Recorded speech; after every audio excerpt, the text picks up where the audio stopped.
Então eu digo agora que a gente começa a responder mais uma segunda pergunta, e que é muito pertinente, que as pessoas trabalham na igreja, vira e mexe, vem me perguntar: em quantos ministérios eu preciso me envolver? Você recebeu o esboço? Todo mundo recebeu? Quem não recebeu, levanta a mão. Quem não recebeu, tem ali na entrada, o Caleb vai distribuir. O Caleb está meio duro aí, gente, eu não sei se vocês perceberam, mas está com... Ele talvez não te enxergue, porque para ele virar, ele está meio esquisito. Se fosse igreja pentecostal, a gente repreenderia esse encosto. Levanta a mão que o esboço chegará até você. A gente vai se basear essa manhã em Lucas 10, do versículo 38 ao versículo 42. Garanto que é uma história que você já ouviu. E a gente vai tentar entender em quantos ministérios eu ou você precisamos nos envolver na Ibaviva. Lembrando que a gente está num congresso de voluntários, e voluntários trabalham no conceito de ministérios, ou seja, eu sou voluntário dentro da Ibaviva numa determinada área, para que as nossas celebrações aconteçam sempre.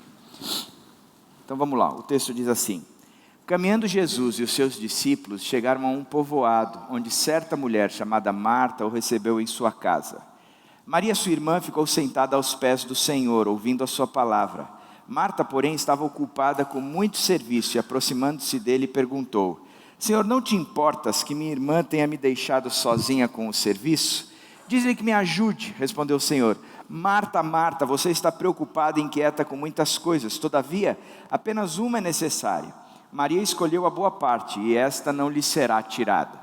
Quando eu era pequeno, minha mãe sempre fazia em casa reuniões para apresentar o Evangelho. Minha mãe é evangelista, onde ela para, ela prega, parece carro velho, parou, pregou. Ela fala de Jesus Cristo o tempo todo para todo mundo. Esses dias ela me ligou dizendo que tinham passado aquele trote de sequestro, que tinham pego a minha irmã e uma série de coisas. Ela sabia que não era minha irmã, porque minha irmã mora fora, mas o pessoal estava tentando aplicar o golpe nela. Ela: olha, eu já falei para eles logo de cara que não deveria ter feito isso, e aí já desliguei. Eu falei: mãe, sabe o que a senhora deveria ter feito? Ela falou assim: não. Eu falei assim: a senhora deveria ter evangelizado. Na hora ficou aquele silêncio lá. Como é que eu não pensei nisso? Eu deveria ter feito isso, eu sempre fiz isso. Aí se sentiu super culpada, porque desligou o telefone sem ter evangelizado o rapaz, porque ela gosta disso. E ela sempre promoveu esses jantares lá em casa. Então, pelo menos uma vez por mês, tinha lá em casa aí um grupo grande de amigos dos meus pais, que aí chegavam em casa, ela ofertava o jantar para todos eles, em geral um vatapá, e aí trazia sempre um pregador para falar. E eu cresci acostumado vendo a minha família dessa forma. Só que existiam regras para nós, os filhos. Se vinha muita gente, a gente tinha que olhar para ela antes, porque aí a gente sabia se a gente já podia comer, se não podia comer, se ia sobrar para todo mundo ou não, porque às vezes vinha tanta gente que o cálculo saiu errado. Então as regras eram sempre, ela estava ali servindo e preparando e uma série de outras coisas, e as coisas tinham que sair no conforme. A Dani é muito assim. Ontem ela chegou para a gente, nós pastores e o pessoal daqui, ela disse: nós não preparamos lanche para a noite. Esse pessoal vai chegar faminto, e a gente não preparou nada. Vocês não sabem, mas não têm ideia do que foi a nossa vida antes desse lanche chegar aqui. É alguém que se preocupa com essas coisas, tá? Tem alguém sempre responsável por tudo isso. E é interessante que é fundamental que exista. Tem que ter. A Bíblia não condena a estruturação e a organização. Ela não fala que isso é um errado, é pecado. Pelo contrário. A gente tem o Jorge Castro, que é o presbítero da nossa igreja. Ontem eu estava vendo o filme dos pastores, cada um apresentando o seu ministério com a visão, depois está estruturando tudo, e eu fico falando: se não é o Jorge, é verdade ou não é, Levi? Se não é o Jorge na nossa vida, a gente nunca estaríamos nos estruturando como nós estamos estruturando. É o cara da estrutura, é fundamental para nós. Nós estamos aprendendo a nos organizar e a viver estruturado. O que a Bíblia não diz, ela não trabalha de forma nenhuma dizendo que nós temos que ser livres, que a igreja não tem que ter muita estruturação como uma empresa tem, que igreja não é empresa, uma série de outras coisas. Claro que a gente tem que ter essa estrutura. Claro que a gente tem que ter organização. Você vai ver Moisés falando, Jetro, o sogro de Moisés, dando ordem a Moisés, dizendo: olha, você precisa se estruturar em blocos, aprender a administrar, não o povo inteiro, mas líderes de chaves, de grupos, de departamentos. Paulo era extremamente estrategista, sabia fazer um planejamento para a sua área toda, ou seja, e de forma nenhuma uma igreja pode viver sem estruturação, ela tem que ter. Agora, ela também tem um resultado diferente do que qualquer outra empresa. Eu lembro do Bill Hybels, sentado com os executivos lá de Chicago, e ele conversando com eles, dizendo: qual a diferença entre vocês, que são executivos, e eu, que sou pastor, na administração de uma empresa? A gente está preocupado com planejamento, eu também me preocupo com planejamento. Estou preocupado com resultados, eu também me preocupo com resultados. Eu estou preocupado com os fornecedores. Ele falou: eu também tenho fornecedores e clientes dentro da igreja, nas suas características, membros e funcionários. Eu tenho as mesmas preocupações. Ele disse: a diferença entre vocês e eu é que no final do dia vocês olham para a vida de vocês e perguntam: quanto é que nós lucramos? E eu, que sou pastor, eu termino o meu dia no mesmo quesito de administração de vocês, só que eu ainda pergunto: quanto ou quantas vidas de fato foram impactadas e elas foram tiradas do império das trevas e colocadas no reino do Filho do seu amor, porque o business da gente é outro. A gente não está trabalhando com lucro, mas a gente está trabalhando com eternidade. A gente não está vendendo um produto, mas a gente está apresentando Jesus Cristo. Portanto, muita estruturação, organização, estratégia, visão tem que ter, não tem como. Agora, a minha preocupação é que a gente fique tão obcecado por isso, e que eu tenho que trabalhar,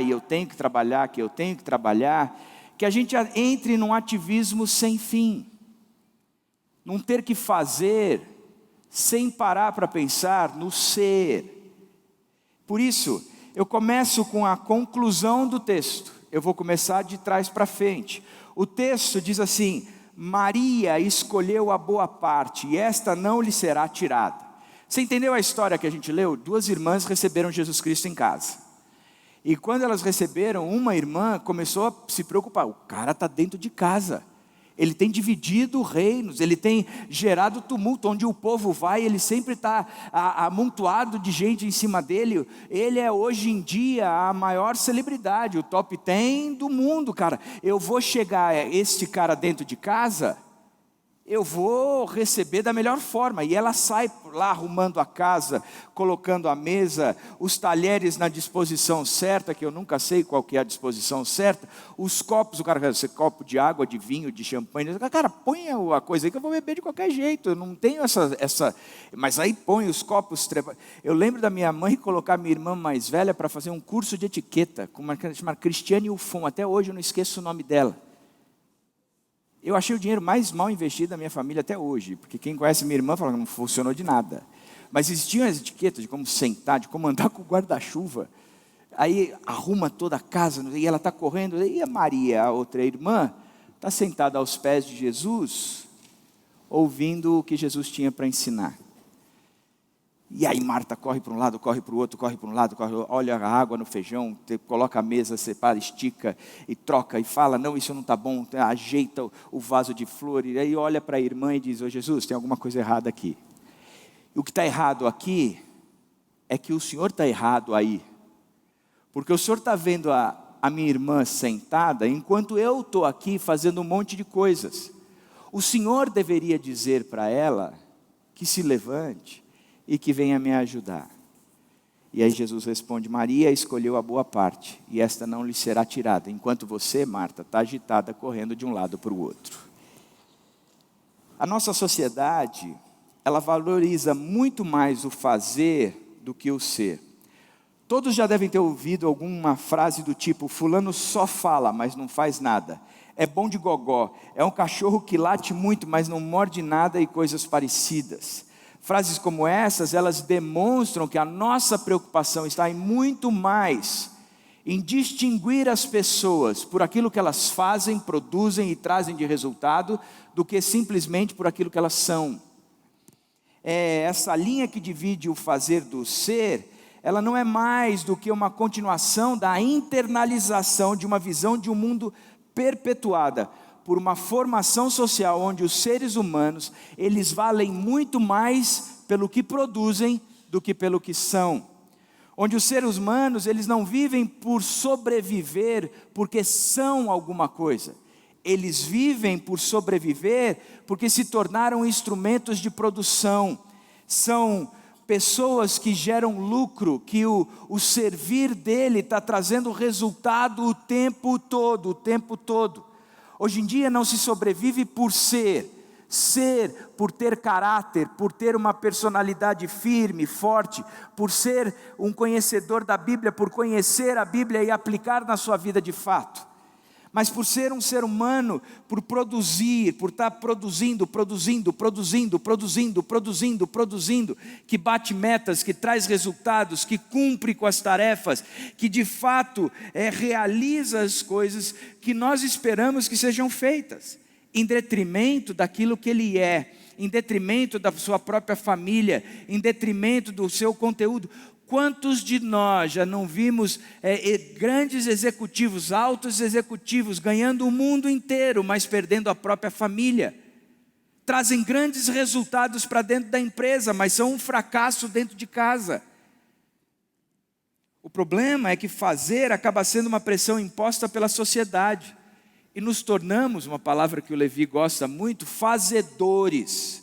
Nós somos fazedores, sem ser coisa alguma.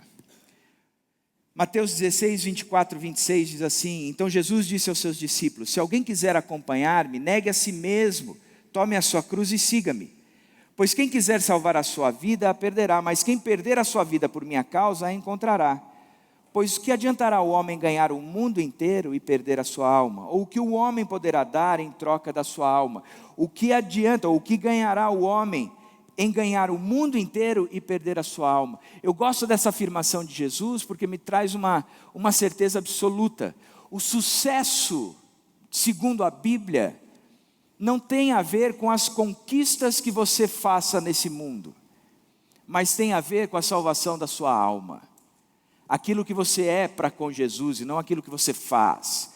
Porque o que adianta ganhar o mundo inteiro e perder a sua alma? O que adianta você ter conquistado muitas coisas, ter construído reinos, ter se tornado um dos principais influencers do mundo, com não sei quantos milhões de seguidores, mas você perdeu a sua alma? Você vai passar uma eternidade distante de Deus, você não é salvo. O que adianta você ter se tornado ou feito tudo isso, se o resultado de tudo isso é uma perda do tamanho do mundo, da sua alma? E a gente olha para essas duas irmãs e Jesus diz: Maria escolheu a boa parte, ela escolheu a opção certa, ela escolheu o que nunca lhe será tirada. Maria escolheu ser e não fazer, que o que ela fizesse seja resultado daquilo que ela é.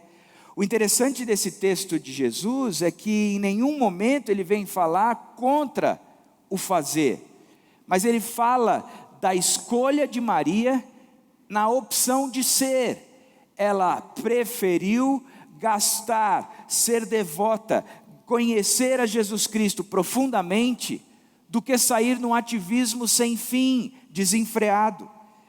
Este texto ele vem logo após do bom samaritano. Interessante que quando você lê a história do bom samaritano, há uma crítica tremenda àqueles homens que se diziam ser alguma coisa na sociedade, mas o fazer deles não refletia em nada aquilo que eles diziam ser. Veio um sacerdote, veio um levita, e estes passaram ao largo, distante, não acudiram o samaritano como precisava, o samaritano não, o enfermo ali, o que tinha sofrido todas as agressões. Então vem um samaritano, que segundo eles, a tradição judaica, para o próprio judeu, o samaritano não era nada, a não ser um próprio estorvo, um inimigo, mas aquele que não era nada, produz algo que os outros, que segundo ele eram, o levita ou o sacerdote, não fizeram foi nada. Interessante isso, né? Tem uma frase que reflete muito entre o fazer e o ser, uma afirmação que eu não sei de quem é, mas estava nos meus esboços, então como eu não sei de quem é, eu por uso capião apropriei e eu digo que essa frase é minha.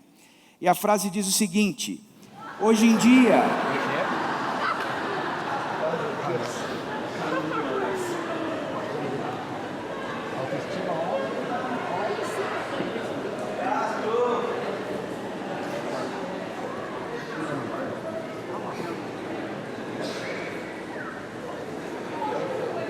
Um me chama de velho. E vocês fazem isso?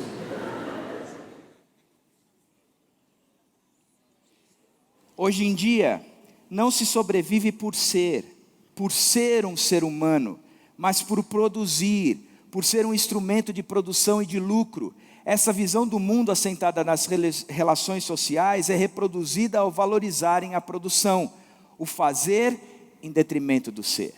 Ou seja, o que nós precisamos entender é que se a gente está num congresso como voluntários desse, você está chegando aqui dizendo quais são as áreas que eu preciso trabalhar dentro dessa igreja, quais são as coisas que eu preciso fazer, eu não posso estar sentado num banco sem produzir algo, sem realizar algo, sem fazer algo. Eu quero que você saiba que como igreja, a nossa preocupação não é essa. Nós não estamos tão interessados em que você venha para cá. Na verdade, nós não estamos interessados nem um pouco de que você venha para cá e saia produzindo tudo. Eu cuido dos flanelinhas, eu trabalho na cafeteria, eu ajudo no louvor, eu faço parte do backstage, eu cuido das crianças, eu sou casal de apoio na Light, eu tenho servido no Ministério de Mulheres, eu sou uma pessoa extremamente ocupada, tenho exercido um monte de coisa. Eu quero logo de cara que você saiba que nós não estamos interessados nisso. Não é essa a nossa preocupação. Nós não queremos que você carregue essa bandeira. Nós não queremos que você entre num ativismo sem fim. Nós queremos muito mais Maria do que Martas. Portanto, a nossa preocupação é que aqui dentro você esteja sendo transformado, que o seu interior esteja sendo totalmente impactado pela mensagem do Evangelho, que aquilo que você era, você já não é mais, você agora é nova criatura em Cristo Jesus, as coisas velhas estão ficando para trás e tudo está se fazendo novo. Eu tenho aprendido a amar, eu tenho aprendido a vencer os meus pecados, eu tenho aprendido a orar, eu tenho aprendido a dedicar de fato o meu coração na busca do Senhor Jesus Cristo. Eu tenho sido, por causa do meu conhecimento de Cristo, por causa da minha intimidade com Cristo, eu tenho sido transformado em pessoa nova. E aí sim, você pode carregar alguma coisa. Mas a nossa preocupação é não entre aqui para produzir, isso é coisa, ideia e imagem de lá fora. Isso é padrão do mundo. Aqui dentro, o nosso incentivo é: escolha a melhor parte. Escolha a melhor parte. E a melhor parte é que você tenha tempo suficiente com Jesus Cristo. Que você o conheça intimamente. Que você se relacione com Ele intensamente. Por isso, quando a gente entra num ativismo sem fim, algumas marcas nos caracterizam. Nós tornamos e podemos enxergar a nossa vida com determinadas marcas, e eu quero falar um pouco sobre essas marcas. A primeira, muita movimentação sem resultado. Diz o texto: Marta agitava-se de um lado para o outro, ocupada em muitos serviços. Ou seja, Jesus estava na sala, Jesus estava sentado ali, estava conversando com Maria, conversando com Lázaro, e a outra, ela estava agitada de um lado para o outro, ocupada em muitos serviços, estava atarefada, cheia de coisa para fazer, e a oportunidade de ter Jesus na sua própria casa, ela não estava aproveitando, ela nem desfrutava da presença do Mestre. Muita movimentação, e o resultado era nada. Era, na verdade, o resultado foi uma reprovação. O resultado foi Jesus dizendo: você escolheu errado. O que você está fazendo não é o que você deveria estar fazendo. Em outras palavras, Jesus estava dizendo: eu não estou preocupado com o almoço, mas eu estou preocupado com a nossa amizade, eu estou preocupado com o nosso relacionamento, eu estou preocupado que a minha vida na sua vida te impacte de tal jeito que você perca todos esses valores que existem e se torne uma pessoa totalmente fundamentada na comunhão comigo, no me conhecer de fato, e de que tudo aquilo que você venha fazer depois seja fruto disso, mas primeiro as primeiras coisas. O que Deus nos ensina aqui não é o fato de que não devemos correr, mas sim o privilégio de termos a sua presença. É nessa hora que frases como eu não aguento mais, já fiz de tudo, tal coisa não tem mais jeito, são facilmente ouvidas entre nós. Estar sobrecarregado, exausto e oprimido é fruto de muita, mas muita movimentação sem resultados. Porque se você faz pouca coisa e você vê o resultado ali, isso enche o seu coração, mas muita coisa sem resultado nenhum, isso esvazia o seu coração. Aqui se estabelece um termômetro do cristianismo. Podemos perceber como anda a nossa vida de salvação, não pela qualidade do serviço que nós prestamos ou ofertamos, mas sim pela intensidade das vezes que ouvimos a voz de Deus, dizendo que o que fazemos é o que Ele espera que nós estejamos fazendo. Podem existir muitas formas de agir, porém há um único fundamento para essa história toda, que é o agir na orientação de Deus. Aqui eu faço algumas perguntas. Primeira, você já está cansado de lutar pela sua empresa e não ver resultados? Você tem conversado muito com teu filho e parece que nada muda. No seu ministério, por mais que você incentive a sua liderança, nada acontece. O relacionamento com a sua esposa em nada muda. Com certeza, você tem entrado num ativismo muito maior nessas áreas do que você ter parado para escutar, sabendo que o coração faz planos, mas a resposta certa vem dos lábios do Senhor. Então é muito mais importante eu gastar tempo na presença do Senhor, para que quando eu for fazer alguma coisa, isso traga o resultado que o Senhor tem para nós, do que nós saímos correndo para fazer um monte de outras coisas, um monte de atividade, e o resultado ser praticamente nulo. Muita movimentação sem resultados. Muita movimentação sem resultados. Segunda característica do texto é que promove fragmentação dos relacionamentos. O texto diz, Marta vira para Jesus e diz, Senhor, não te importas de que minha irmã tenha deixado que eu fique aqui se servir sozinha? Ordena-lhe que venha ajudar-me. Gosto muito dessa frase, e gosto muito de Marta. Eu me identifico com Marta pra caramba. Eu saio fazendo por aí as coisas e faço mesmo. E às vezes eu estou fazendo e aí entra aquela autopiedade, né? Só eu que faço. Ninguém está vendo o que eu estou fazendo, ninguém levanta da cadeira para me ajudar. Olha isso. Dentro de casa, então, eu olho para os três lá de casa e falo, só eu faço. E às vezes eu tenho certeza absoluta que só eu faço.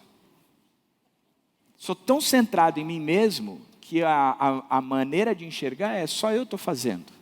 Só eu estou fazendo. Eu gosto. Marta foi engraçada, né? Ela chega para Jesus e traz a culpa para Jesus. Ô Jesus, você não se importa de me ver trabalhando do jeito que eu estou trabalhando e a outra não está fazendo nada? Tem alguma coisa errada com você, Jesus. Pô, abre os olhos. Veja a injustiça social que nós estamos vivendo. É quase que uma exploração. É quase que uma escravidão. Eu tenho que fazer e os outros têm que curtir. Isso não é justo, Jesus. O Senhor não é o Deus justo? O Senhor não é o Deus da igualdade social, que traz todo mundo no mesmo patamar, nos torna parecido com Jesus Cristo? Então dá uma ordem. Mostra que o Senhor é quem manda.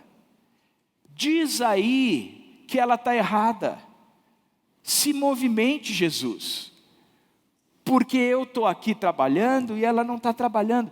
Interessante como o ativismo nos cega e ele quebra os relacionamentos. O ativismo nos cega de uma certa forma e eu me envolvo com pessoas onde eu acredito plenamente que só eu trabalho, só eu trabalho, só eu faço, só eu faço, só eu faço, que o resultado de tudo isso é, sem dúvida nenhuma, a quebra, a fragmentação dos meus relacionamentos. Senhor, não te importas de que minha irmã tenha deixado que eu fique a servir sozinho. Ordena-lhe que venha ajudar-me. Quando entramos nesse ativismo, achamos por bem ou por direito que devemos estar cobrando de todos a mesma intensidade do serviço. E o homem distante de Deus, ele é por natureza alguém que cobra relacionamentos. Alguém que fica olhando para os relacionamentos e comparando a si mesmo com o outro.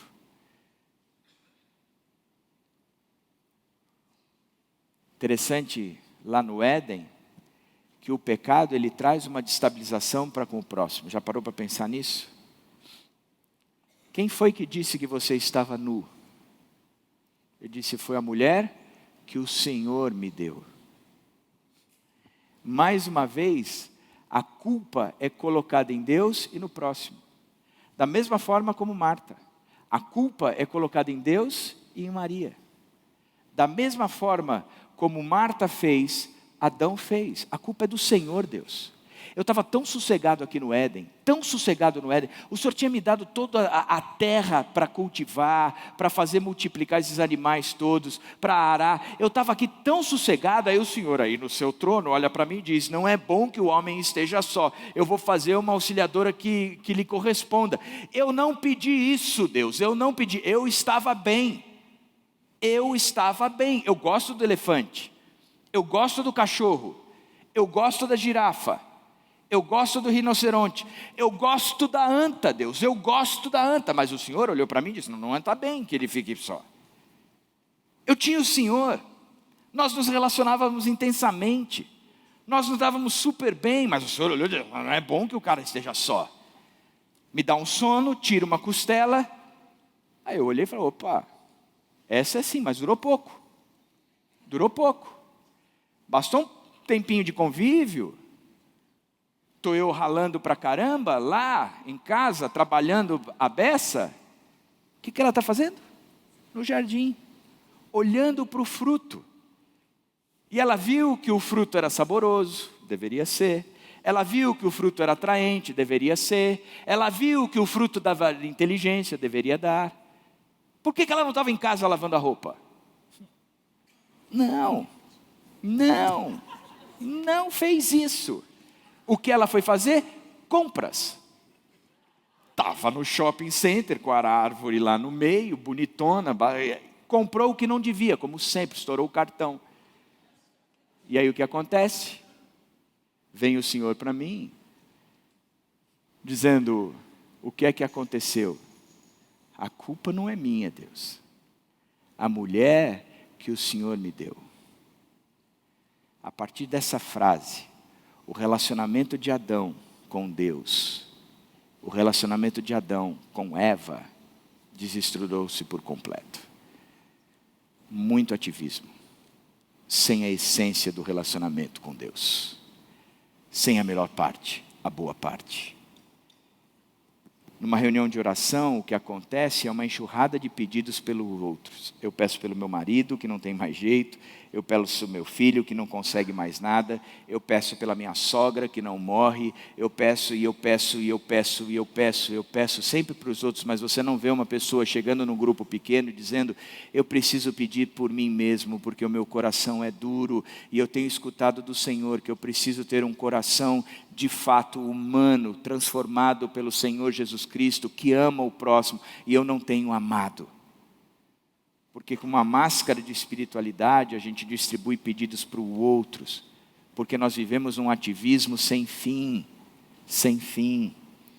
Quantos de nós temos gastado tempo na presença de Deus, pedindo por uma vida transformada, para que possamos fazer de tal forma uma diferença na vida dos outros, não porque nós fazemos, mas porque nós somos. Senhor, porque o Senhor não me ensina a amar, porque o Senhor não me ensina a ser longânimo, porque o Senhor não me ensina a ter domínio próprio, porque o Senhor não me ensina a ser benigno, a ter bondade, a promover lealdade, a ser pacífico, a promover alegria. Por que o Senhor não me ensina isso? Eu preciso disso, eu preciso disso. Porque uma das coisas que eu tenho aprendido é que na hora da crise, ninguém procura um ativista, mas procura um temente a Deus. Alguém que nos seus relacionamentos, ele está exalando a sua relação com Deus. Esse cara pode me ajudar. O outro não vai nem me ouvir, mas esse cara pode me ajudar. Estava lá atrás, o louvor rolando, e a Thaís e a Rai conversando. E aí eu chamei a atenção uma vez. E aí a Zuza, não, nós... Aí continuaram. Aí eu chamei a atenção a segunda vez. Na hora que eu cheguei perto, a Thaís virou para mim e falou assim, eu só precisava falar. Eu falei, para a Rai? A Rai só fala, ela não escuta. Escolheu a pessoa errada. Não, Rai? A gente gosta de falar para quem vai nos escutar. Porque o ativista, esquece. O ativista, ele não vai ter tempo para te ouvir. A Rai tem tempo para escutar, mesmo no meio do louvor. Ela escuta. O ativista vai ser que nem eu, vamos sentar. Que na hora para sentar. Engraçado isso, né? Terceira característica é que acaba com a alienação dos sentimentos. O que eu tenho que sentir, eu não sinto, e eu mascaro o sentimento. Respondeu o Senhor, Marta, Marta, você anda preocupada e inquieta com muitas coisas. Preocupada e inquieta com muitas coisas. Sua irmã está com o coração sossegado aqui na minha presença. Sua irmã não está nem aí se tem feijão ou se não tem feijão. Se a mesa está posta ou se a mesa não está posta. Ela está em paz, ela está estável, estabilizada. Ela não surtou, você não.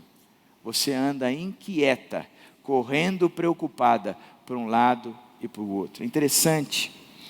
Porque esse encontro de Jesus com essas duas irmãs, ele não é narrado só nesse texto aqui, ele também é narrado em João 11. Lázaro, o irmão dela, tinha morrido, e Jesus chega para os seus discípulos e diz, nós precisamos ir até lá, porque Lázaro morreu, e a gente precisa se encontrar com eles, com a família dela. Assim que ele chega aonde estava a família reunida, os amigos da família chegam para Marta e dizem, Jesus está aí próximo. Ela sai correndo, chega lá na frente e diz, Senhor, se há 4 dias atrás o Senhor estivesse aqui, nada disso teria acontecido.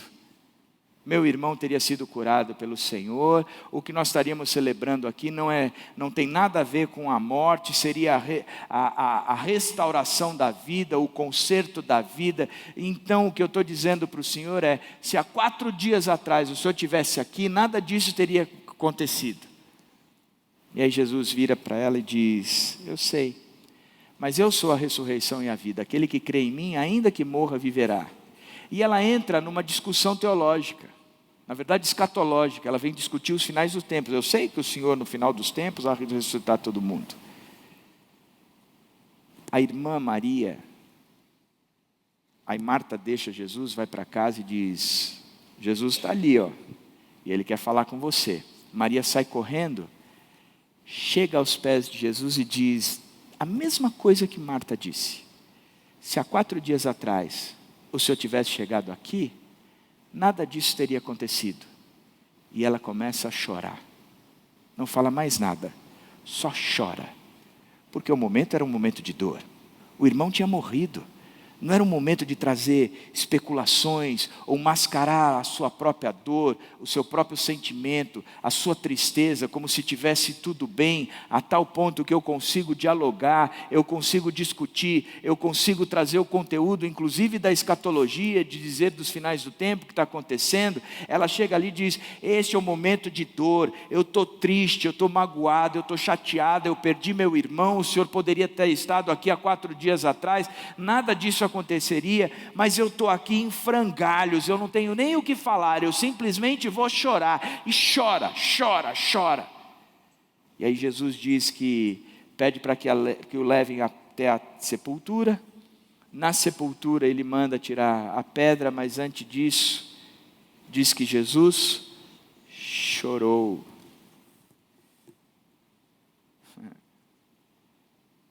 Jesus não mascarou o sentimento dele. É interessante isso, porque muitas vezes a gente tenta olhar para a morte e mascarar a morte como se o cristão não pudesse sofrer com a morte. Eu não sei você, mas eu odeio a morte. Eu odeio a morte. Eu odeio ter perdido meu pai. Eu odeio ter perdido meu pai. Nós não nascemos para a morte. Por isso que Jesus Cristo ressuscitou ao 3º dia, para nos dar vitória sobre a morte, porque aquele que morra, ainda que morra, viverá. Porque um dia nós ressuscitaremos. Interessante que Maria, na hora da alegria do mestre em casa, ela não mascara o seu sentimento, e ela senta ali, ela desfruta da presença do mestre. Maria, na hora da dor, da perda do seu irmão, ela não mascara o seu sentimento, ela senta na presença do mestre e chora a dor do seu coração. Marta, no seu ativismo sem fim, não consegue nem mesmo sossegar o coração na presença do mestre e se aquietar. Ela agita e está angustiada, mesmo com o mestre em casa. Da mesma forma, como em vez dela chorar a falta do irmão, a morte do irmão, ela chega na presença do mestre, com discursos ocos, que não trouxeram solidez nenhuma para o momento de vida que ela estava. Acaba em alienação dos sentimentos. Você tem corrido tanto, que nem consegue perceber o que está acontecendo, tem entrado num ativismo tremendo, que você não consegue olhar para dentro da sua casa e decidir se este é um momento de alegria ou de tristeza, se este é um momento de preocupação ou é um momento de celebração, porque você está tão imerso, cego de um ativismo sem fim, que você não sabe o que você de fato teria que estar desfrutando. Na alegria você não se alegra, e na tristeza você não se deprime. Como é que anda? Como é que anda o seu sentimento? Como andam as suas emoções? Pois bem, o texto diz que Maria escolheu a boa parte, e esta não lhe será tirada. Maria escolheu a boa parte, e essa não será tirada. A boa parte é a intimidade com Jesus Cristo. A boa parte é saber ter o sentimento que eu tenho que ter na presença de Jesus Cristo, frente a todas as situações da minha vida. A boa parte é entender que o forte do cristianismo são relacionamentos sólidos, fortes, firmados. A boa parte é saber sem dúvida nenhuma que quando eu for fazer algo, eu estou fazendo aquilo que Jesus Cristo pediu para que eu fizesse, e o resultado disso será sobrenatural, porque o Mestre tem me direcionado a tudo isso. A boa parte é conhecer Jesus profundamente. A boa parte é ser amigo de Deus. A boa parte é saber que Ele te escuta, sabendo que você o escuta. Essa é a boa parte. Portanto, eu quero fazer algumas perguntas ou conversar com você a respeito de nós que estamos trabalhando dentro da igreja. Eu não estou dizendo isso por você, eu também tenho dito isso por mim. Às vezes eu também me pego em ativismo sem fim. Chego em casa destruído, não consigo escutar o que a minha família está falando. Não consigo desfrutar dos sentimentos da família. Na verdade, eu sou um estorvo. Eles estão alegres e eu chego carregado. Me torno motivo do distrato da família. Portanto, eu também preciso aprender. Não é só você. Eu preciso aprender. Então, queria dar algumas instruções para você que vai trabalhar aqui dentro da igreja. Primeira instrução: escolher é prioridade, produzir com qualidade, onde no reino eu serei mais útil. Tem o ministério do Bruno, o ministério de Israel, o ministério do Caleb, o menino dos olhos azuis, e aí você vai dizer, cara, aonde é que eu vou servir? Eu lembro que quando eu era pastor na Igreja Batista do Morumbi, eu vivi um momento bem bacana lá. A igreja estava crescendo pra caramba, a gente tinha recursos pra caramba. Eu era pastor de um grupo grande de jovens e a igreja podia ser para mim um canal onde eu ia crescer bastante, cada vez mais e mais, até que o Levi me liga e me fala que vai me trazer para cá. E aí eu tinha um povo aqui. Enquanto eu tinha uma igreja grande, com suporte, com estrutura, com uma série de coisas, aqui não tinha praticamente nada. Tinha a Lu e o Zé Sérgio e a Dona Diva. Nada, para falar a verdade. Tinha tudo, né, Lu? Tinha tudo mesmo. E eu me lembro que eu entrei na crise. Eu falava, Deus, eu sou pastor. Isso eu sei que eu sou. Eu tenho convicções de duas coisas na minha vida: que eu tinha que ter casado com a Dani e que eu sou pastor. Eu tenho a convicção dessas duas coisas. Senhor, eu sou pastor, tem 2 rebanhos na minha frente. Eu não sei escolher, eu não sei dizer qual é o mais importante. Aí fui conversar com o Ziel Machado. O Ziel virou para mim e disse, responda essa pergunta com a seguinte pergunta: onde no reino você será mais útil? Eu assim, sacanagem essa pergunta. Porque a resposta é óbvia. Numa igreja que é repleta de pastores, ou numa igreja que não tem pastor nenhum, aonde é que um pastor vai ser mais útil? Então aonde é que você vai ser mais útil para o reino? Aonde é que o teu servir de fato vai agregar valor ao reino? Aquilo que você vai fazer e você entende que você foi criado para aquilo.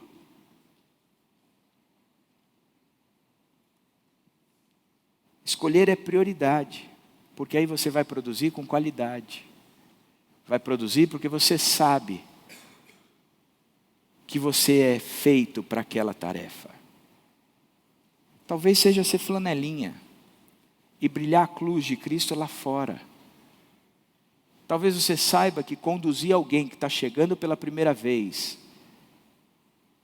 Essa semana eu fui num médico que frequenta o mosteiro e ele disse, a maneira como vocês administram os carros, brilha Jesus.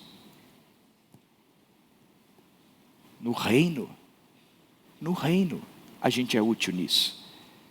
Talvez seja servindo, ajudando o Bruno, Israel. Talvez seja montando um pequeno grupo na sua casa ou um pequeno grupo na sua empresa. Não importa. A verdade é que aonde no reino você será mais útil. Segunda coisa, é tudo junto e misturado. É produzir com harmonia. O que eu tenho feito me aproxima ou me afasta das pessoas? Talvez você tenha que servir em determinado ministério e você diz, cara, eu não estou aguentando mais isso. Porque eu chego lá, eu não aguento mais olhar para a cara do Patrick. Está me fazendo mal. O Patrick querendo que eu faça a participação, eu não aguento mais isso. Você não sabe o que é participar de um pequeno grupo com o Olavo. Está me fazendo mal. Está me fazendo mal. Eu não quero ir para a cafeteria e ter que servir café porque eu não aguento mais olhar para aquele pessoal. O problema não está no pessoal, o problema é pessoal, sou eu estou desgastado, eu estou seco, desidratado. O que eu estou fazendo, ele não me aproxima, ele me afasta. No reino, os relacionamentos são prioridades. Não existe o reino sem relacionamento. Você não vai viver a Cristo sozinho. O cristianismo não é algo para ser vivido entre quatro paredes da minha casa. O cristianismo é para ser vivido na rua, na igreja, no local de trabalho. Eu não posso parar, eu preciso desse povo, mas eu não posso parar. Mas eu tenho que olhar e fazer aquilo que de fato promove relacionamento, agrega valor nas relações. Portanto, você precisa entender qual é o seu lugar mais útil no reino. E o que nós temos incentivados é que quando você for entender o que é mais útil no reino, você não precisa fazer em 18 ministérios. O nosso incentivo é que você abrace 1, 2 no máximo. 1, 2 no máximo. Para que você não entre num ativismo sem fim e os seus relacionamentos entrem em colapso. Porque o que você tem que estar fazendo tem que agregar valor nos seus relacionamentos. E uma última pergunta: eu pago quanto? Quanto é que eu pago para produzir com equilíbrio? O que eu faço enche o meu tanque ou esvazia? Eu gosto de entender sempre que a vida tem um tanque de contentamento, e esse tanque ele tem um furo, que a gente não consegue passar um durepox, um silicone e tampar aquele furo, porque aquelas são coisas que existem que esvaziam o conteúdo de contentamento do nosso tanque. Contas para pagar. Quem é que gosta de contas para pagar? O salário que atrasa, o emprego que é chato, a sogra que continua aí. Tem um furo naquele tanque que não tem como tampar, concorda? Então o contentamento ele vai caindo o tempo todo, ele vai diminuindo o tempo todo. Como é que a gente resolve isso? Quando a gente entende que a vazão de entrada tem que ser a mesma do que a vazão de saída. Isso é mecânica dos fluidos. Então não dá para tampar o tanque? Não dá. Não dá para tampar o furo? Não dá. Então eu tenho que encher numa vazão maior de contentamento. Eu lembro que uma vez eu tive uma crise depressiva muito grande, mas entrei em colapso. Dr. Rodrigo, amigo do peito, sentou na minha frente e disse: André, tudo o que você faz escoa energia, porque o que você faz é pesado. Você tem que fazer coisas que você gosta. O que é que você gosta de fazer? Eu lembro que eu olhei para a igreja e falei assim: eu gosto de estar aqui. Eu falei assim: então, mas você gosta, mas isso ao mesmo tempo também escoa. Quais são os seus hobbies? E você precisa encher na sua agenda espaços para que o seu contentamento também encha. O trabalhar na igreja, ele pode se tornar uma grande fonte de contentamento para você, aquilo que faz que enche o seu tanque. Porque a gente não tem como tampar esse buraco. O dia a dia da vida é cheio de problemas, é doença que aparece, é um chefe que é chato, é um trabalho que é difícil, há uma grana que não entra, é uma grana que só sai, tem um monte de dificuldades. E eu posso muito bem me encontrar servindo ao Senhor no reino, dizendo: isso enche o meu tanque. Investir do meu tempo fazendo com que o outro cresça, isso enche o meu tanque. Eu tenho amigos como o Ayrton, que ele montou um grupo de estudo bíblico no trabalho, e ele tem evangelizado um monte de gente da polícia. Enche o tanque do cara, ele é realizado nisso. Porque uma das coisas que eu e você precisamos entender que servir ao Senhor é levar o que essa igreja tem como tarefa, não ficando no local, mas sendo igreja para o local. Então talvez você vai ser a voz que a gente não tem no seu emprego.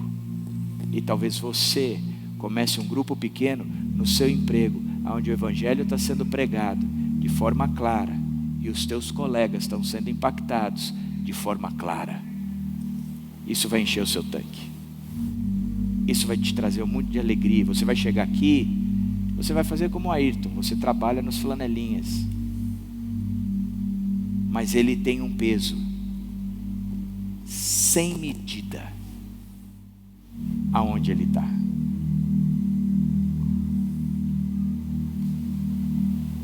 A gente não quer gente que tem no seu currículo uma descrição de tarefas gigantesca. A gente quer gente. Nós precisamos ser pessoas que, porque fomos transformados por Jesus Cristo, nós existimos para transformar, mas porque nutrimos uma intensidade do relacionamento com Jesus Cristo, nós somos fontes de nutrientes para outras pessoas da parte de Jesus Cristo. Então não venha para cá achando que o importante é preencher todos os espaços vazios da Ibaviva. Não, nem nós estamos preocupados com isso. Nós queremos que você preencha o espaço que Deus preparou para você, onde no reino você vai ser útil, fruto da sua relação com Jesus Cristo. Que Deus abençoe ricamente a sua vida e que você descubra aonde no reino você será mais útil.